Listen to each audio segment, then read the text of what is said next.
Welcome to the road to growth, success of an entrepreneur. We've raised the bar. Learn firsthand from successful business owners and create your own path to success. I'm going to show you how great I am. It's time to hit the road to growth with team lead of the Enriquez Group, Realtor Vinny. Hi, you Road to Growth listeners. Today, I have Stephen Shortt. He's run multiple family business. He's an advocate now of kind of transitioning people from one generation to the next. I know we talked about this before, Stephen. I thought it was a 50% failure rate from the transition from one family business to the next generation. But I think you're saying that it's even a higher number than that, correct? Yeah, so most family businesses don't make it to the second generation successfully. And I think the figure, depending on who you talk to, whether it's Kellogg or one of the top four, generally it's less than 30% successfully make it to the second generation. And of that, an even smaller percent still stay with the same family actually controlling. Yeah, I mean that's a tough time. Walk us through about, I guess, a little who you are and why you're such an advocate for helping people kind of transition and so I grew up in two family businesses. So my parents set up their first business when I was 4. So I've pretty much grown up just knowing the work-life balance thing is a myth, and it's just one as the other. Work is private life and private life is work, and that's just the way it goes. So I really haven't known anything else other than having this holistic view of living and living your purpose and living whatever it is that the family business is trying to do. It must be about 8-9 years ago now. I remember I'd been in the family business full time after college, did the whole high school, college, traveled around, went and worked in the US for a while. I came back and was in the family business probably about 6-7 years full time at this point, and starting to take on more and more and really looking to push the direction of the business. And I remember coming home one day and just being absolutely deflated, just exhausted mentally and emotionally. I'd been arguing with my folks for weeks about the direction we needed to go, the courses we needed to, the products and things we needed to be looking at. And I just slumped at the kitchen table, and I said to my wife, I have 2 daughters, and my youngest was probably about a year old at this stage. And I said, look, I got to leave the business. I got to leave the family business, because if I stay for much longer, my parents are never going to meet their grandkids anymore, because we're going to fucking hate each other, and we're not going to be able to be in the same room together. Sorry, I'm Irish. Am I allowed to swear on your show? No, yeah, please go ahead. Okay, fine. That's okay. When I kind of said that out loud, it'd been kind of rattling around my head for a while. When I said it out loud, every fiber of my body knew that's wrong. That's not what we want. That's not what I want. So I started down this path of actually starting to try and figure out, okay, other people have been through this. Other people have gone through succession planning. Other people have gone through family businesses. What worked, what didn't work. And then just being able to figure out the formula to making sure that we have a good succession plan. Fast forward 10, 11 years, whatever it is, we ended up selling one business. I bought both businesses from my folks. I bought them out of both businesses. We sold one because it made sense for us to be out of that industry at the time. Then COVID hit, and it made sense for everybody to be out of that industry, but that's another conversation. And now we're focusing on the other business. We are still working together, very much playing to each other's strengths and making sure that they're still involved, but I'm really bringing us forward and bringing us to where we need to go. And I have 2 daughters, both of whom have said they'd like to get involved in the family business at some point, but I'm leaving them for a while until they can kind of develop their own sense of their own identity, have it not be wrapped up in the business, so they can really make the right decision, and then I can pivot the company to where they need to be. So I think if people aren't listening, you kind of find out where someone wants to be, where your company currently is, and kind of have a succession plan of getting it to that point, correct? Yeah. So an argument that I would make is that no child should join a family business. If your child has an interest in working with you, your business should join the child. because what got us here is not going to get them there. So what we've been doing for the last 10 years in our business is not what's going to. There are a small number of companies and a small number of businesses that have the same product essentially unchanged for 100 years, and that's what people want.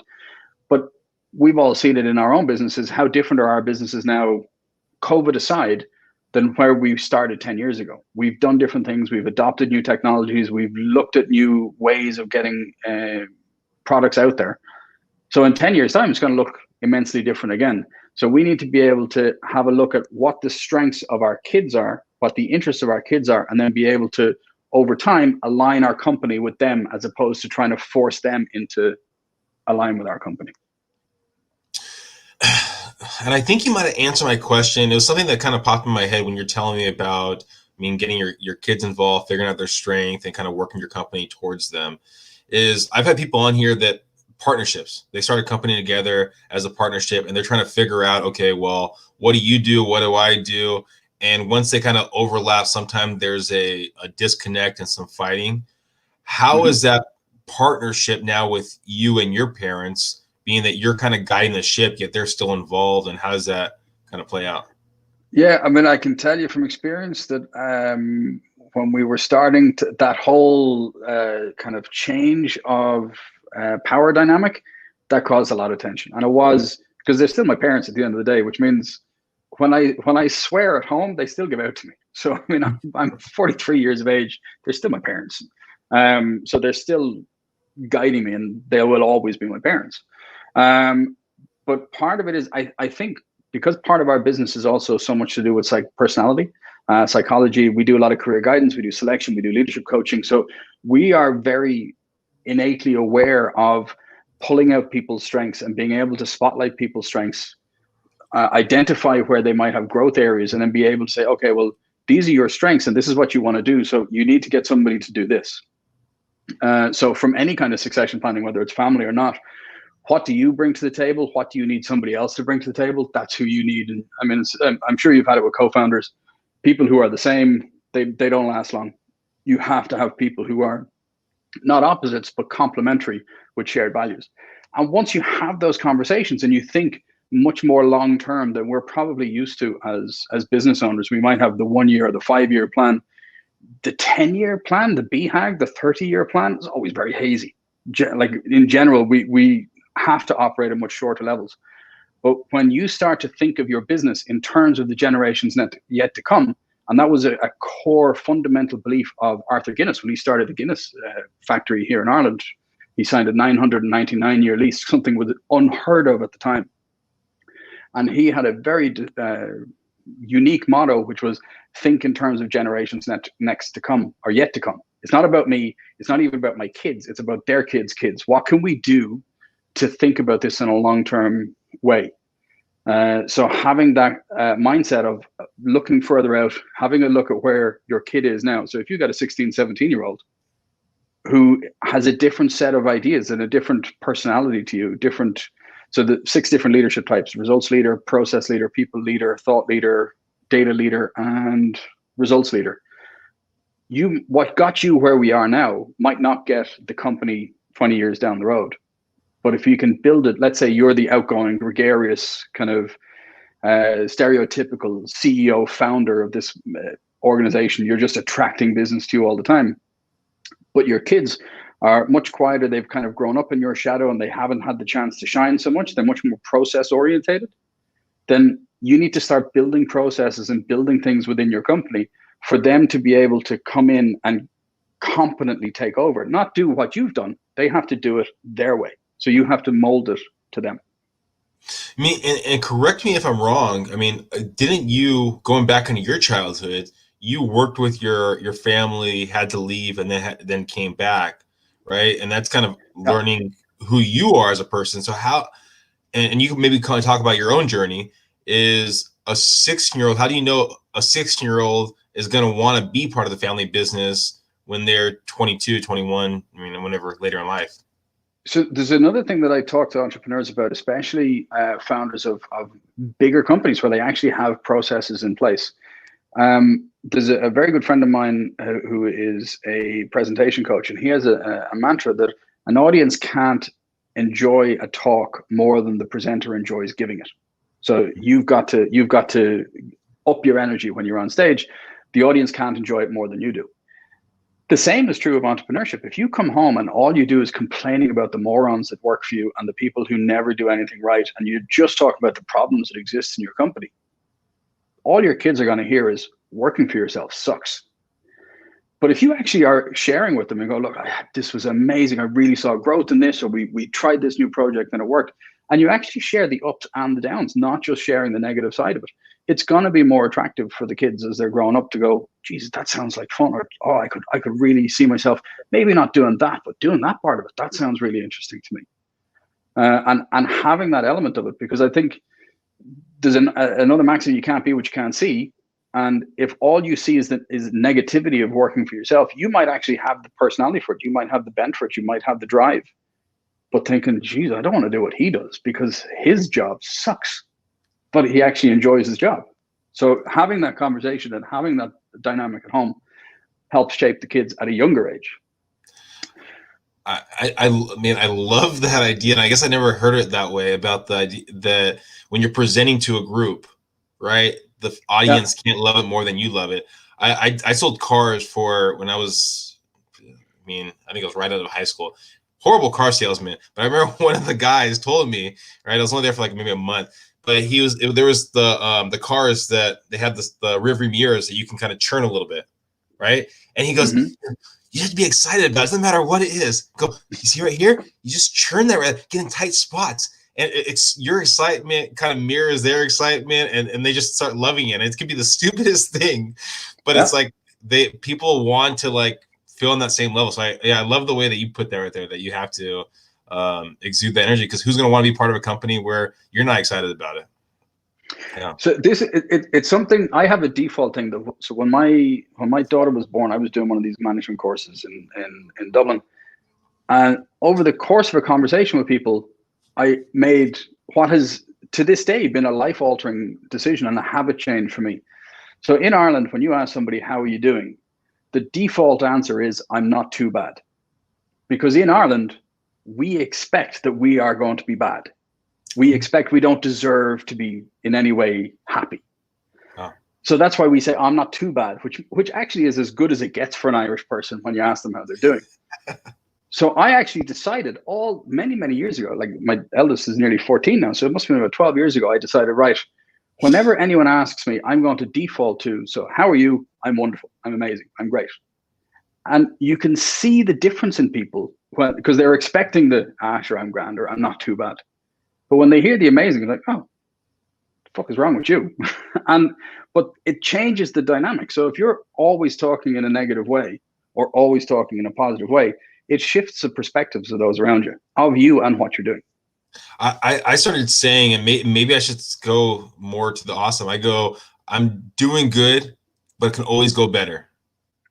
Yeah, but it's a better default than I'm okay, or I'm exactly. fine, I'm good. I'm not as bad. Negative. Yeah, so it's growing it up, because it is one of my teammates in my old business, the caretaker. She used to say, she always knew if I was in a bad mood, because my answer would be, I'm okay, or I'm good, not I'm awesome. Yeah. And she was like, oh, so it's been a bad day, right? Stephen's had a tough day. But not because I was complaining about it, because there's no point in complaining about it. Obviously, you need to vent every now and again, but it's not going to get you anywhere. You've got to do something about it. So let's rewind. Let's rewind to growing up in a family of business owners. Yeah. Right. So how was that? My folks were both teachers, high school teachers. They both basically got bored, and they went in the late 60s, early 70s. And they went as two Irish people. My mother grew up on a farm, and my father was the son of a police officer. And they went to Saudi Arabia in the 60s and the 70s, which was just like, you may as well have gone to Mars. And so they had this sense of kind of adventure and doing something that was different. And when they came back, they set up the business. And they set up the first business in 1981, and set up the second business in 1989. So we've been involved really since we came back from Saudi Arabia. I always enjoyed the element of the meeting people, of the creativity that you can bring to bear as if you're an entrepreneur and you're looking at creative ideas and looking at creative ways. The idea of following processes was always it was a life death sentence for me because I'm horrible at it. And one of the things that I always have in any project that I'm involved in, my number two or my number three, and the people that I'm working with, they always have to be process driven people because I suck at it. And if I'm left to actually design the process and implement the process, everything will be on fire within about 45 minutes. And not in a good way on fire, like, oh, we're smoking hot. No, everything will be in a heap.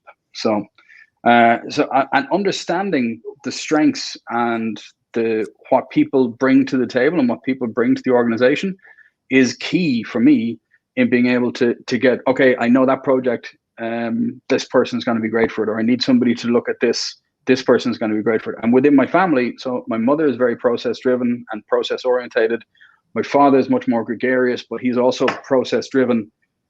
I'm probably much more of a big thinking, futuristic type person, looking at marketing, looking at relationships, looking at all these things and building these international relationships. So we all bring different things to the table. And look, we're humans. We lose our temper with each other every now and again, especially when I'm talking about big ideas and there's something that needs to get done by today. But when you have an open and frank conversation with people and you're able to do it from a place of we're all trying to get to the same place, it really does help align everyone.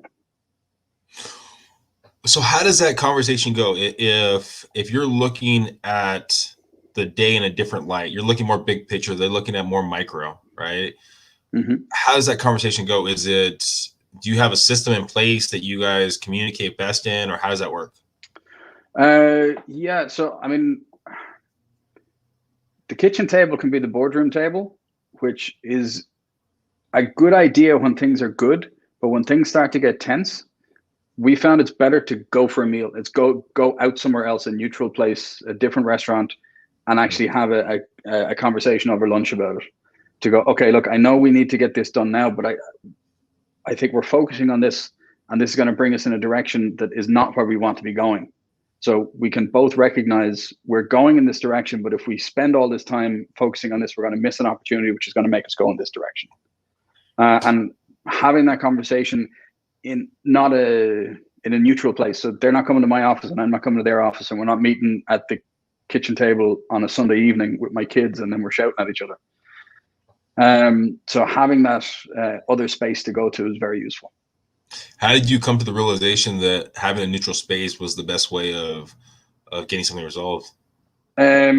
Because again, I think it comes down a little bit to figuring out stuff in personality. So when you're talking about like an alpha situation, if I'm going to somebody else's office, they're immediately in the power position. So if I'm going to sit down in my father's office, for example, he's on his side of the table. I'm in his domain. I'm in his space. This is his area of authority. If I'm sitting at my mother's desk, or if they're sitting at my desk, the power shift changes. So I think it was more realizing that. But the other thing that we found when we had bigger meetings, our offices are pretty small. Like we're not in massive mansions, so we are in pretty small offices. So we needed to have like 4 or 5 people at a meeting. We had to go for lunch anyway. So we started to find that the lunches were more calm and people got less. What do you mean you're questioning my idea? Or you're pushing back on my idea?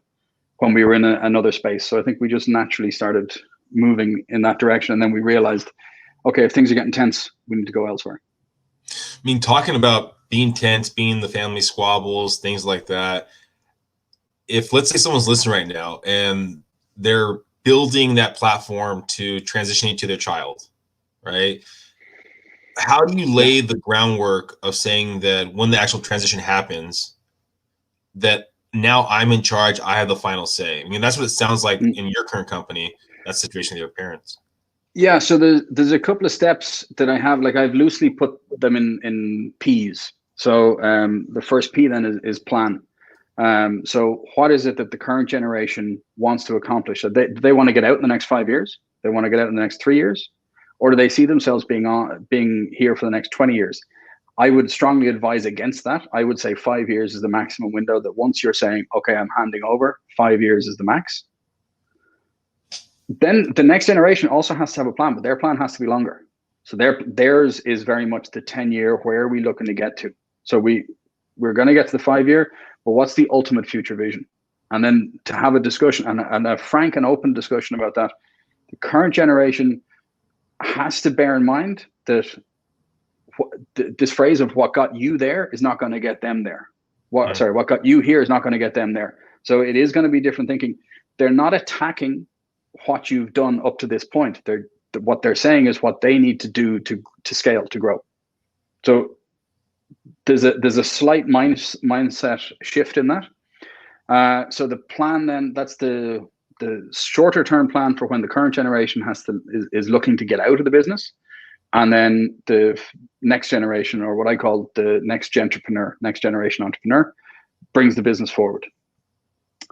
Then we've got the longest time, and the next one is prepare. So you've got to spend as much time one-on-one. You can send the kids off to do their MBAs. They can do all of these different management courses and business courses and all the rest of it, but one-on-one coaching with the next generation. Not telling them what to do. You're not their parent. You are their advisor now. You're sharing experiences, what worked for you in the past, what didn't work for you in the past, and why it didn't work for you in the past. Because what worked in the past might work in the future. It doesn't necessarily mean that because it didn't work in the past, it's not going to work when they tweak something else or they have a new piece of software or something like that, but they can learn from you.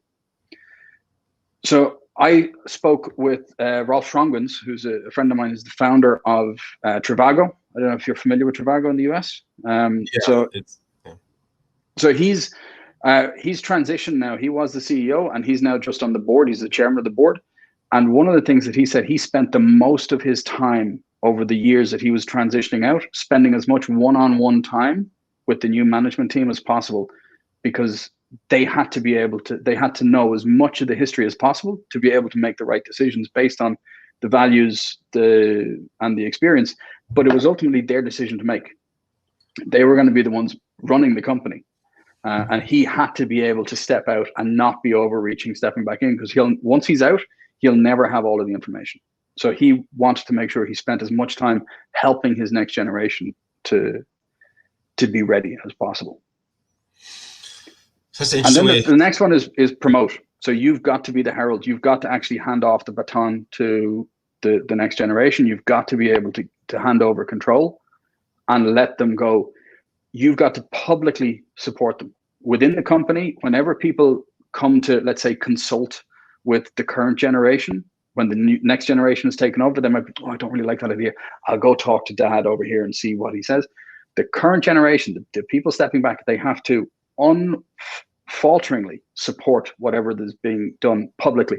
They can have as many conversations as they want privately, but publicly they have to be seen to be the herald, to promote, not just give them the job, but actually promote them in terms of bigging them up to the rest of the company and the rest of the suppliers. They have to have the unerring support of the current generation. What do you think, looking back at your transition of transitioning the business from yourself or your parents to yourself, what do you think was the biggest struggle for you guys?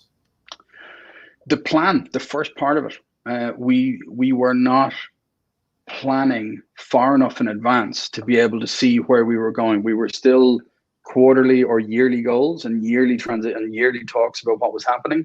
We weren't looking further to see, okay, in 3 years' time, we need to have hit a couple of these milestones and reverse engineer that future to today.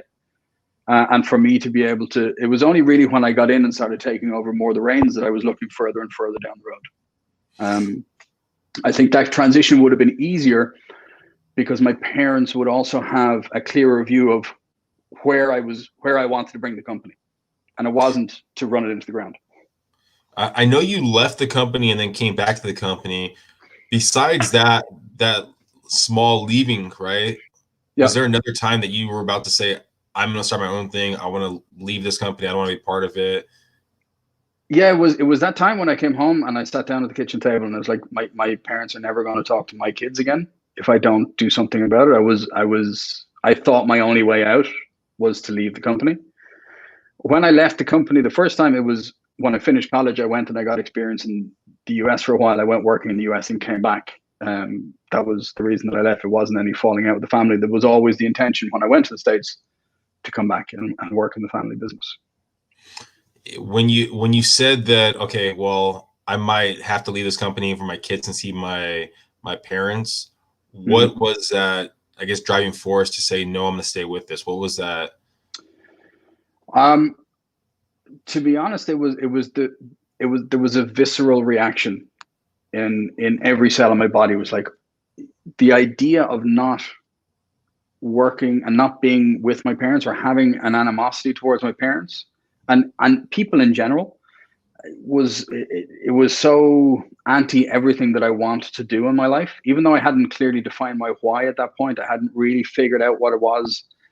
I just knew from at my core that was not the right decision for me, because I really genuinely do enjoy working with my parents. Now that we have the rhythm, and now that we have the really clear understanding of what each person is bringing and what each person is doing and where we're going, we have a really, really good working relationship. We're able to be really open with each other in a way that only family can be. You hear stories, and I've heard stories plenty of times, where people who work in a family business, the brother and the sister will absolutely scream at each other for 10 minutes because they disagree on something. And then they go into a board meeting and everyone's on edge thinking that the mood is going to be different, but the air is cleared and they're able to get on with it. So family have a way of being able to, A, get under our skin more than anybody else in the world, but B, also when we're doing it, when we're clear about where we're going and what we're trying to accomplish, we can get over it pretty quickly too, because we know that we have each other's best interests at heart. You have a bigger why, a company why, a kind of family why to stay with you. Yeah. If we're talking, let's say in 5 years from now, and how old are your kids? Your daughters? 13 and 11. 13, 11. All right. So maybe let's say 10 years from now.